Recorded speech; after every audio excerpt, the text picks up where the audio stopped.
예배 시간이 되었으므로 다 같이 사도신경을 고백하며 오늘의 예배를 하나님께 올려드리도록 하겠습니다. 나는 전능하신 아버지 하나님 천지의 창조주를 믿습니다. 나는 그의 유일하신 아들 우리 주 예수 그리스도를 믿습니다. 그는 성령으로 잉태되어 동정녀 마리아에게서 나시고 본디오 빌라도에게 고난을 받아 십자가에 못 박혀 죽으시고 장사된 지 사흘 만에 죽은 자 가운데서 다시 살아나셨으며 하늘에 오르시어 전능하신 아버지 하나님 우편에 앉아 계시다가 거기로부터 살아있는 자와 죽은 자를 심판하러 오십니다. 나는 성령을 믿으며 거룩한 공교회와 성도의 교제와 죄를 용서받는 것과 몸의 부활과 영생을 믿습니다. 아멘.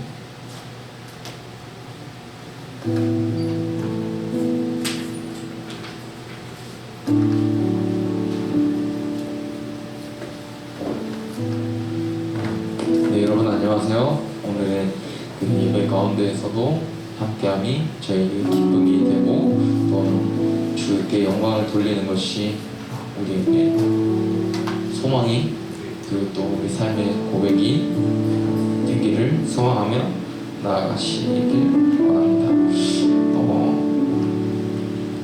우리는 주변에 어떤 환경을 가지고 있는지 그리고 내 주변에 있는 가까운 사람들이 어떤 언어를 사용하는지 또 어떠한 말을 주로 하고 어떤 행동을 하는지에 따라서 영향을 참 많이 받는 것 같습니다. 그 말투를 친구와 닮아가기도 하고 친구가 쓰는 언어를 따라 쓰기도 하고 친구가 좋아하는 게 있다면 그 좋아하는 게 같아지기도 하고 그런 모습들을 보입니다. 그렇기 위해서 우리는 하나님과 항상 우리와 함께 계신 하나님을 볼 수 있어야 됨을 느꼈습니다. 그렇기에 항상 곁에 계시고 우리와 함께 계시는 그 하나님을 우리가 인지하고 그 하나님과 동행할 때에 그 주께서 보여주셨던 그러한 언어들과 사랑의 몸짓들 그리고 또 사랑 가운데에서 보여주시는 그런 모습들을 우리가 닮아가 세상 가운데에서 그리고 우리 주께서 허락하신 이 공동체 안에서 그런 것들이 보여지길 원하고 또한 그 악인들을 만날 때에 하나님의 그 날개 아래 그리고 또 하나님께서 주시는 그 그늘 아래서 우리가 거하며 그 안에서의 그 쉬며 다시 한번 하나님을 느낄 수 있는 그러한 여러분들 또한 제가 될 수 있기를 소망합니다. 내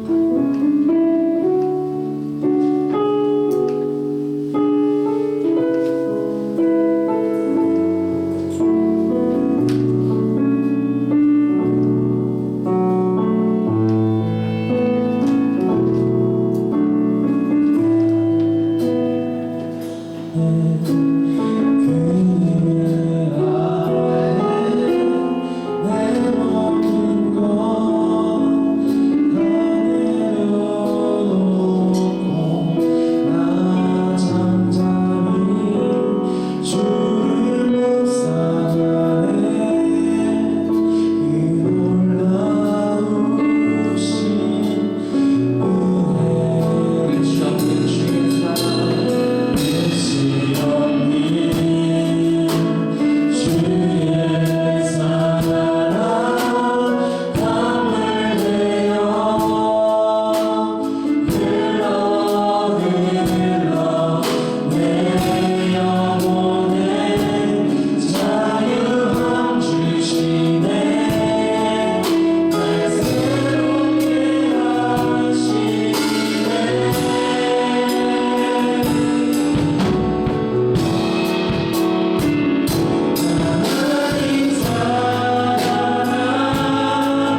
기도드리겠습니다.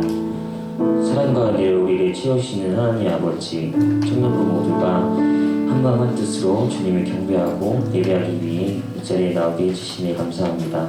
오늘 이 시간이 더욱 주님과 소통하며 그리스도인의 영적 안목을 태워주는 거룩한 예배가 되게 인도해주세요.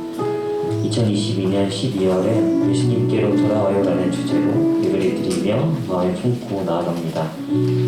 대림절과 성탄절의 기쁨이 있는 이 12월 한 달에 예수님의 기다림에 기쁨이 있게 하시고 예배의 회복이 있게 하시어서 예배의 자리가 복음이 세워지게 하시고 삶 가운데 주님을 잊고 살아갔다면 올 한 해 주님을 간절히 품고 기억하며 또 주님을 바라보며 나아갈 수 있는 우리 청년이 될 수 있도록 인도해 주세요. 한 해를 이제 마칩니다.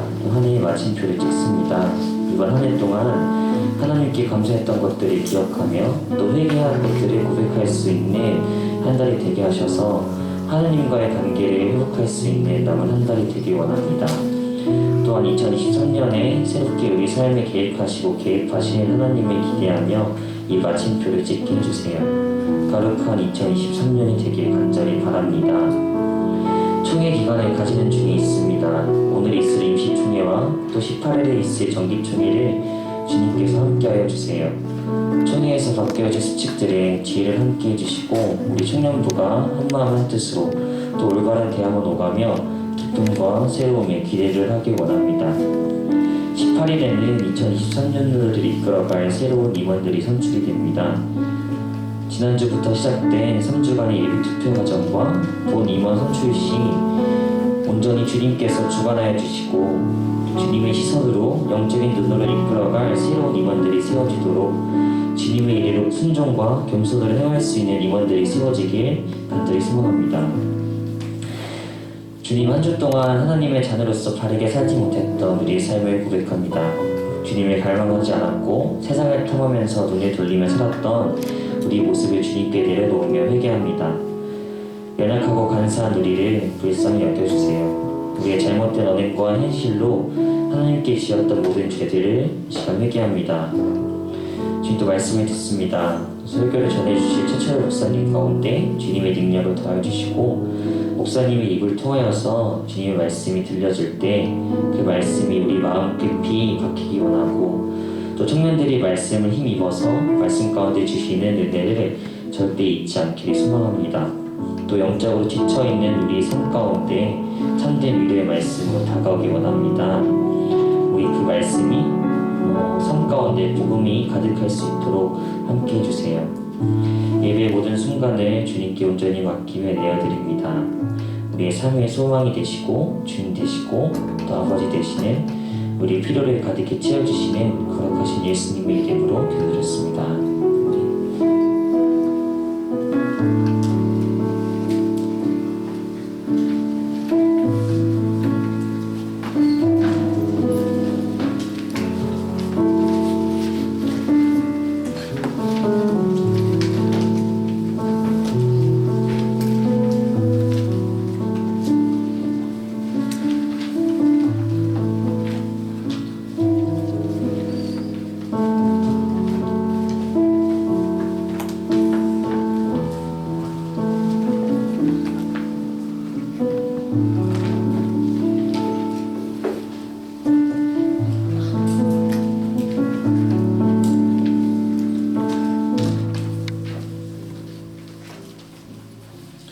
시편 37편 1절에서 11절까지의 말씀입니다.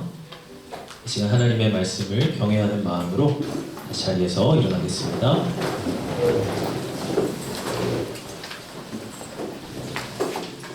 우리 말씀을 함께 읽습니다. 악을 행하는 자들 때문에 불평하지 말며 불의를 행하는 자들을 시기하지 말지어다. 그들은 풀과 같이 속히 배임을 당할 것이며 푸른 채소같이 세잔할 것이미로다. 여호와를 위로하고 선을 행하라. 땅에 머무는 동안 그의 성실을 먹을거리로 삼을지어다. 또 여호와를 기뻐하라. 그가 내 마음의 소원을 내게 이루어 주시리로다. 내 길을 여호와께 맡기라. 그를 의지하면 그가 이루시고 내 의를 빛같이 나타내시며 내 공의를 정오에 빛같이 하시리로다. 여호와 앞에 잠잠하고 참고 기다리라. 자기 일이 형통하며 악한 꾀를 이루는 자 때문에 불평하지 말지어다. 분을 그치고 노를 버리며 불평하지 말라. 오히려 악을 만들 뿐이라. 진실로 악을 행하는 자들은 끊어질 것이나 여호와를 소망하는 자들은 땅을 차지하리로다. 잠시 후에는 악인이 없어지리니 네가 그곳을 자세히 살필지라도 없으리로다. 그러나 온유한 자들은 땅을 차지하며 풍성한 화평으로 즐거워하리로다. 아멘. 이것은 하나님의 말씀입니다. 자리에 앉으시겠습니다.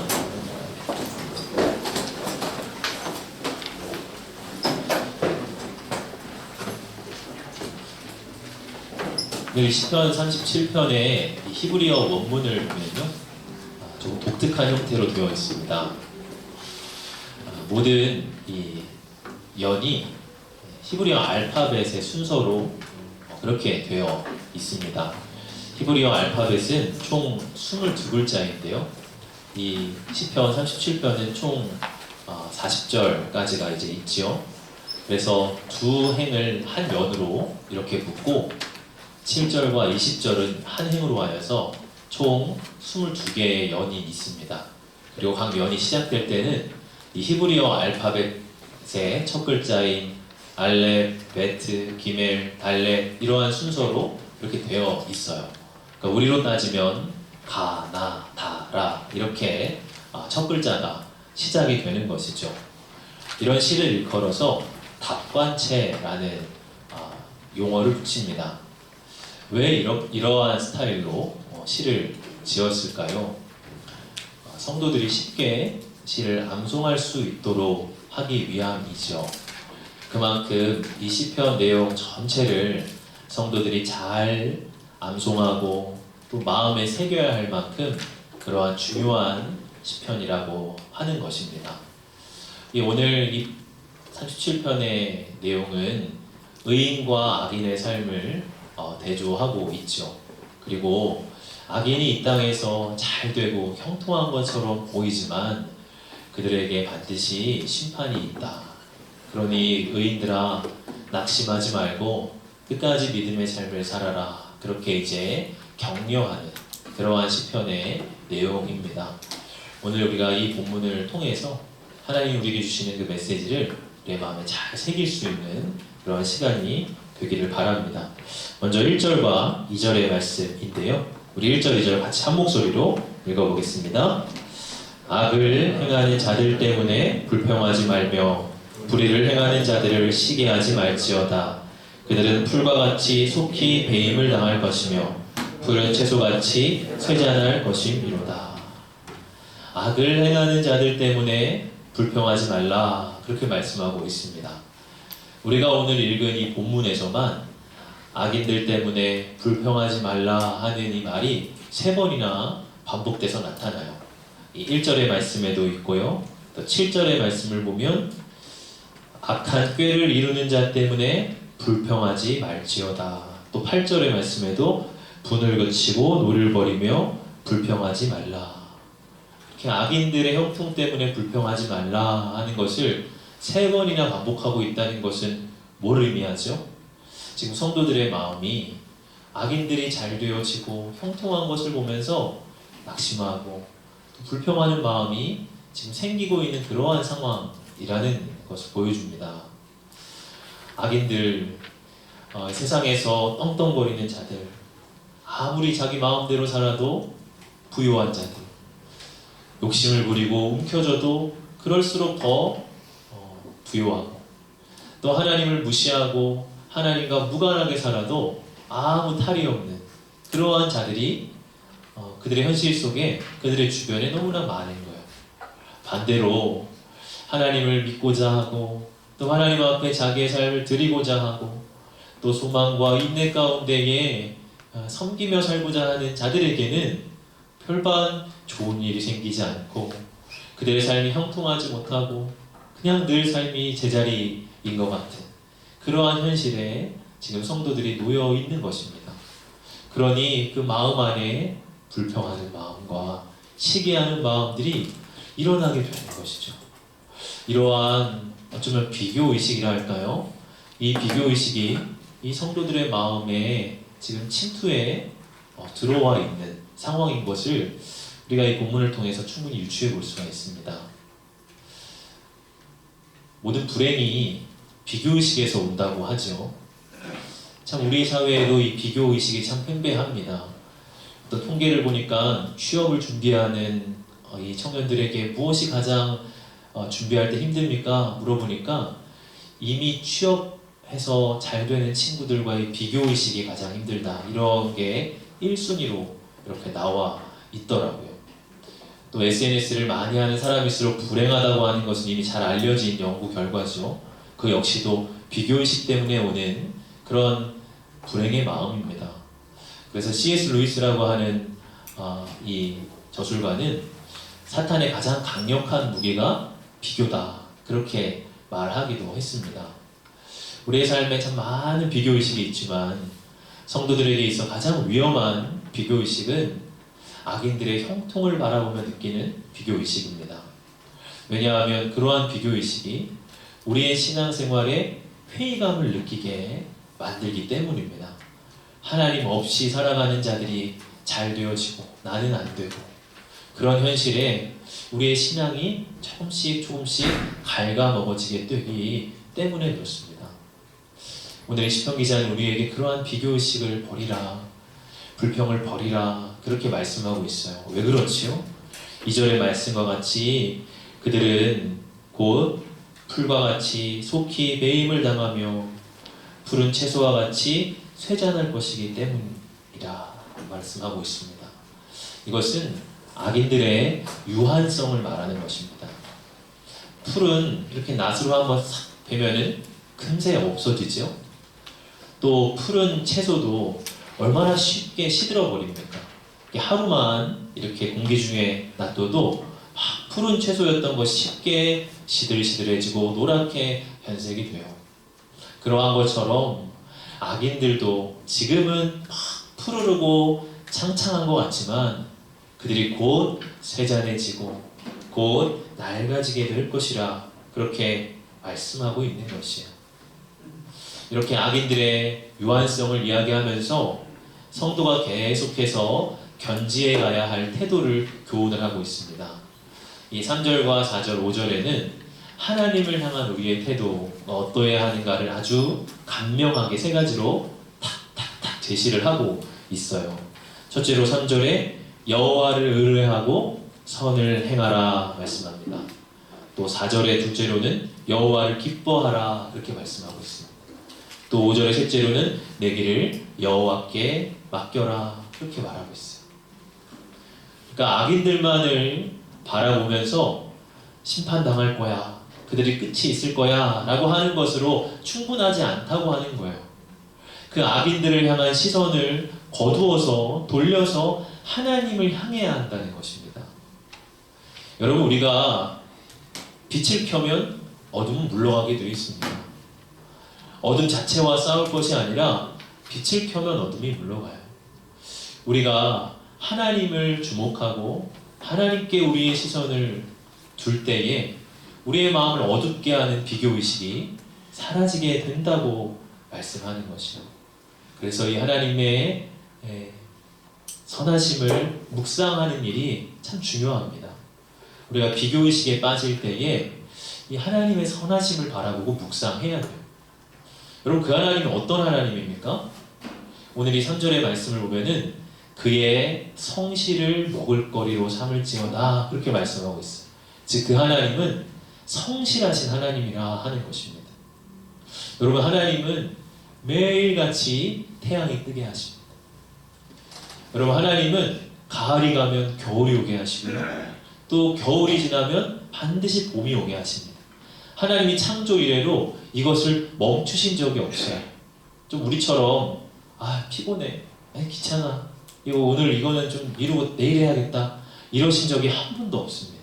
그러니까 하나님은 성실하신 하나님이시죠. 그런데 하나님께서 그러한 성실로 우리를 돌보신다고 하는 것입니다. 그분의 성실을 먹을거리로 삼으라. 여러분, 우리가 먹을거리를 잘 먹어야 힘이 나요.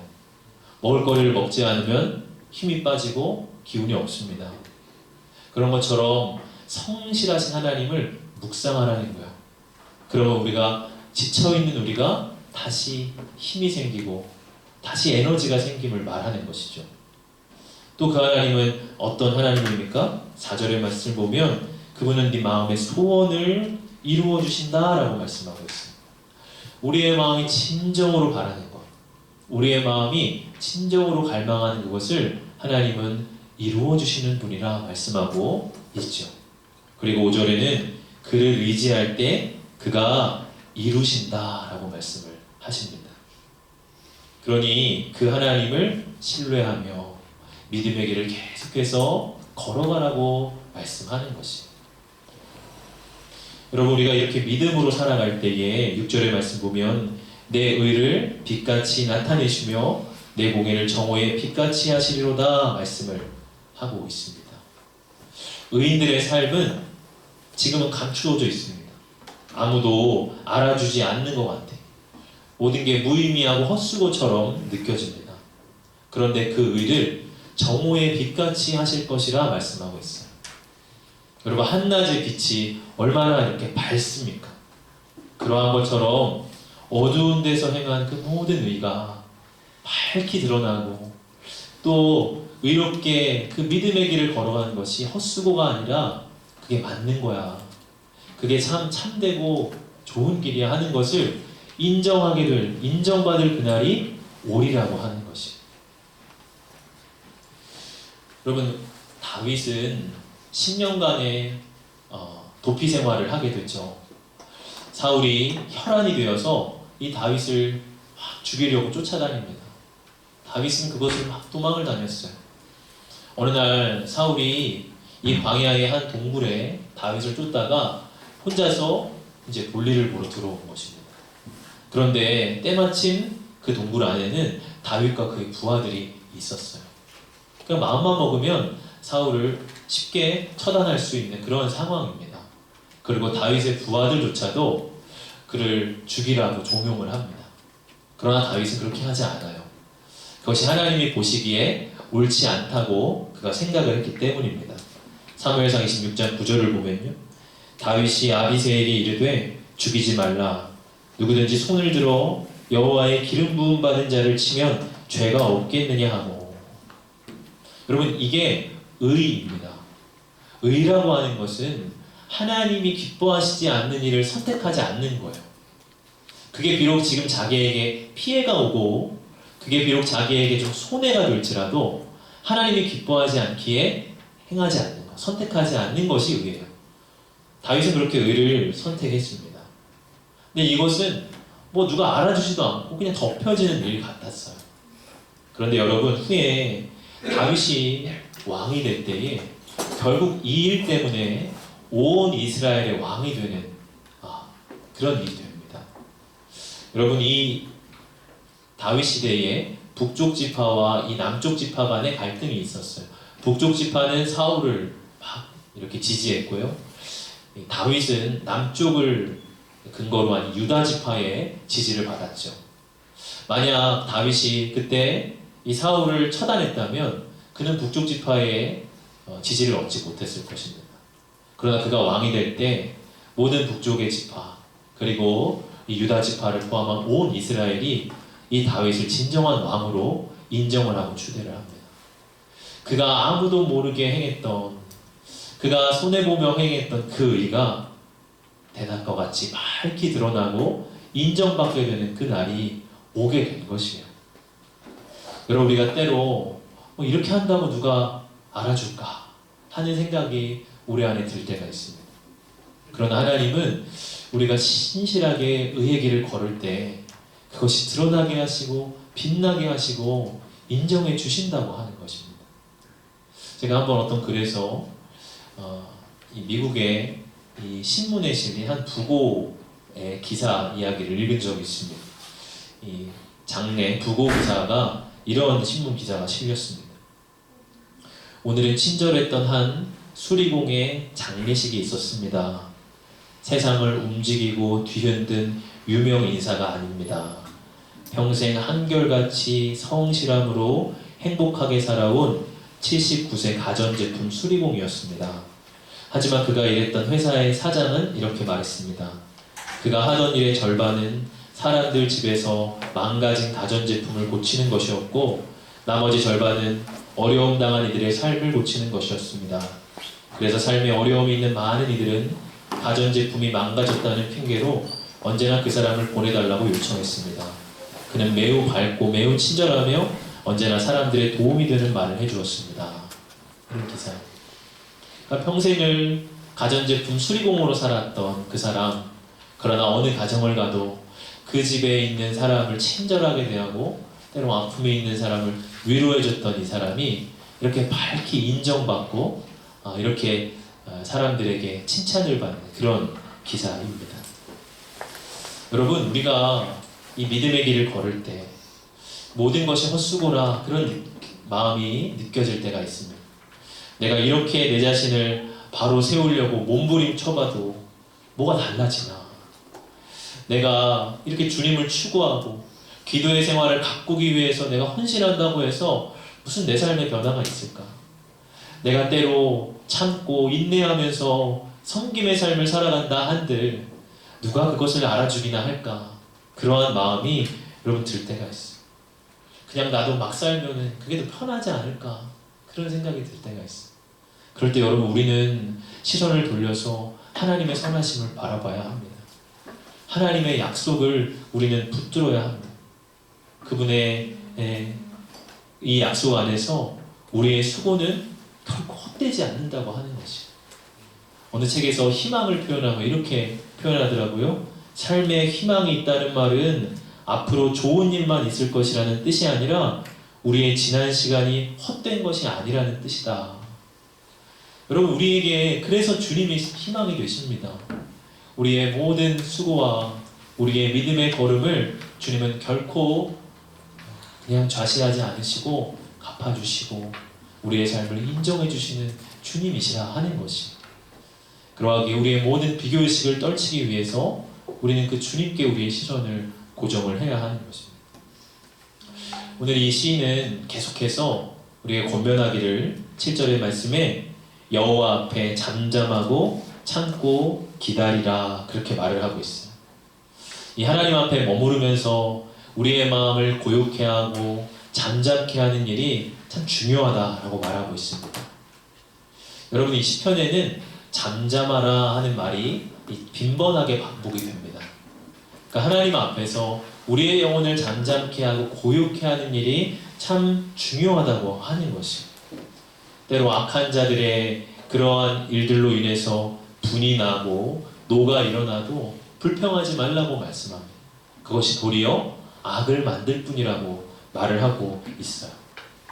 여러분, 이 7절에서 이 기다리라 라고 하는 이 말에 히브리어 훌이라고 하는 이 단어는요, 기다리라는 뜻도 있지만 근심하다, 고통으로 몸부림치다 이러한 뜻도 가지고 있어요.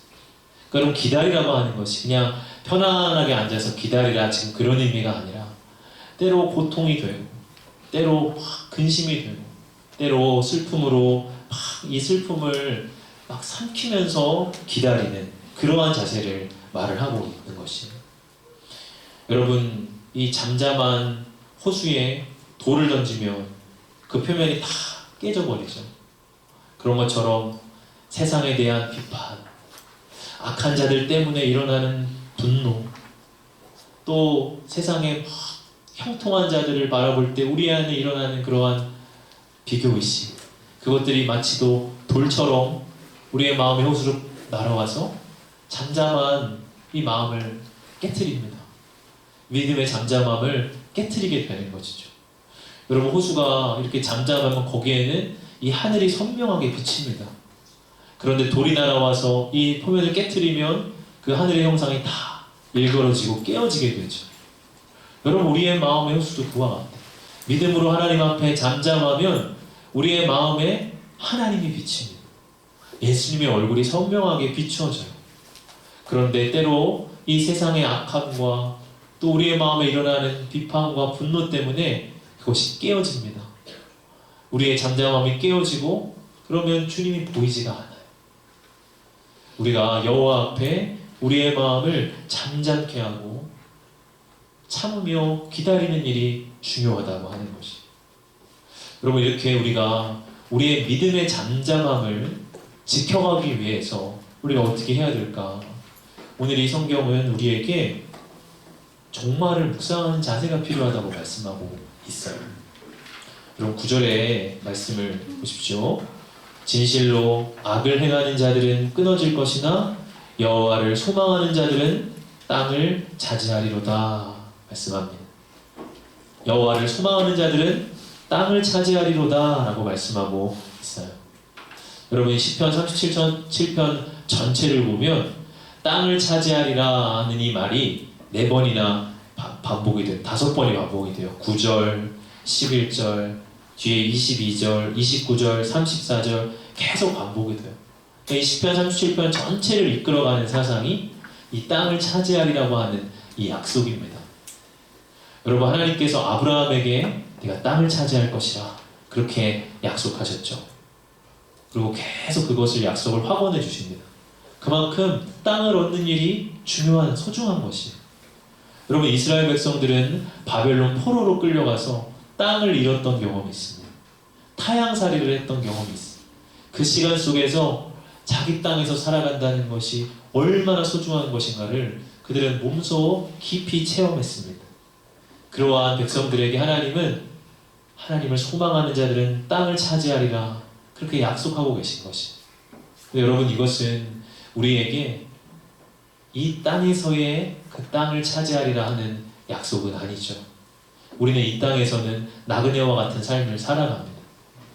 우리가 차지할 땅은 우리에게 약속된 천국의 유업입니다. 여러분, 요한복음 14장 2절에서 3절에 예수님께서 우리 가운데 이렇게 말씀을 하십니다. 내 아버지 집에 거할 곳이 많도다. 그렇지 않으면 너희에게 일렀으리라. 내가 너희를 위하여 거처를 예비하러 가노니 가서 너희를 위하여 거처를 예비하면 내가 다시 와서 너희를 내게로 영접하여 나 있는 곳에 너희도 있게 하리라. 예수님, 우리를 위한 거처가 예비되어 있다고 말씀하세요. 하나님 아버지의 집에 우리가 거할 땅이 이미 준비되어 있다고 말씀하세요. 예수님은 우리를 그곳 가운데로 영접하기 위해서 이 땅 가운데 오신 것이라고 그렇게 말씀하고 있어요. 여러분, 이 땅에서는요, 어떻게든 움켜쥐고 어떻게든 수단과 방법을 가리지 않고 자기의 이득을 위해서라면 냉혈한도 낼 수 있는 사람들이 더 넓은 땅을 취합니다. 여러분, 이 땅에서 땅 한 평 얻는 일이 얼마나 어렵습니까? 그런데 여러분, 천국의 기업은 여호와를 소망하는 자들에게 약속되어 있습니다. 온유함으로 인내하는 자들이 그 땅을 차지하게 될 것입니다. 우리는 그 땅에서 나의 자리가 있을 것이고요. 우리는 그 땅에 당당한 시민으로 권리를 가지고 살아가게 될 것입니다. 또 그러한 자들은 그곳에서 화평을 누리며 살아가게 될 것입니다. 여러분, 우리가 이러한 우리의 종말을, 우리의 천국의 약속을 묵상하는 자세가 필요해요. 여러분, 지연 할인이라고 하는 말이 있습니다. 딜레이 디스카운팅, 행동 경제학에서 쓰는 이제 용어라고 해요. 이 지연 할인이라고 하는 이 말의 뜻은 뭐냐면요, 미래에 주어지는 보상이 현재 시점에서 멀어질수록 보상의 가치를 주관적으로 평가절하하는 정도를 말한대요. 그러니까 지금 바로 10,000원 받을래? 한 달 뒤에 20,000원 받을래? 이렇게 할 때에 이 지연 할인의 정도가 높은 사람들, 그것을 많이 경험하는 사람들은 당장 10,000원을 받습니다. 그런데 사실 현명한 선택은 뭐예요? 한 달 뒤에 20,000원 받는 거죠. 그만큼의 고의율이 없어요. 그런데 지연 할인이 높은 사람들은, 지연 할인이 아주 높은 사람들이 있나요? 나 같으면 당장 10,000원 받을 텐데, 그런 사람들이 있어요? 이 행동경제학에서 쓰는 용어를 미국에서 중독에 많이 이렇게 중독을 경험한 사람을 치유하기 위한 아이디어로 그걸 채택을 합니다. 즉, 이 지연 할인의 정도가 높은 사람일수록 충동성이 강하고 중독에 걸릴 이런 확률이 높다고요. 반면에 지연 할인이 낮은 사람들일수록 안정적인 삶을 산다고 합니다. 여러분 태릉 선수촌에 가보십시오. 거기 있는 사람들은 이 지연 할인이 정말로 낮은 사람들이에요. 그 사람들에게 이 운동 그만두고 싶지 않아요? 이렇게 물어보면은 하루에도 12번도 그만두고 싶어요. 그렇게 아마 말할 거예요. 그만큼 힘들죠. 근데도 왜 그것을 지속합니까? 4년 뒤에 있을 올림픽이 있으니까. 그거를 바라보면서 지금을 견디는 거예요. 그 사람들은 자기를 절제하고 충동하지 않는 사람들이죠. 그런 충동성이 낮은 사람들만 국가대표를 하는 사람들이에요. 여러분 그런 의미에서 우리 그리스도인들은 이 지연 할인이 대단히 낮은 사람들인 것이에요. 덜 충동적인 사람들인 것이에요. 여러분 천국의 소망이라고 하는 것이 우리에게 어쩌면 너무나 먼 미래 같을 수 있습니다.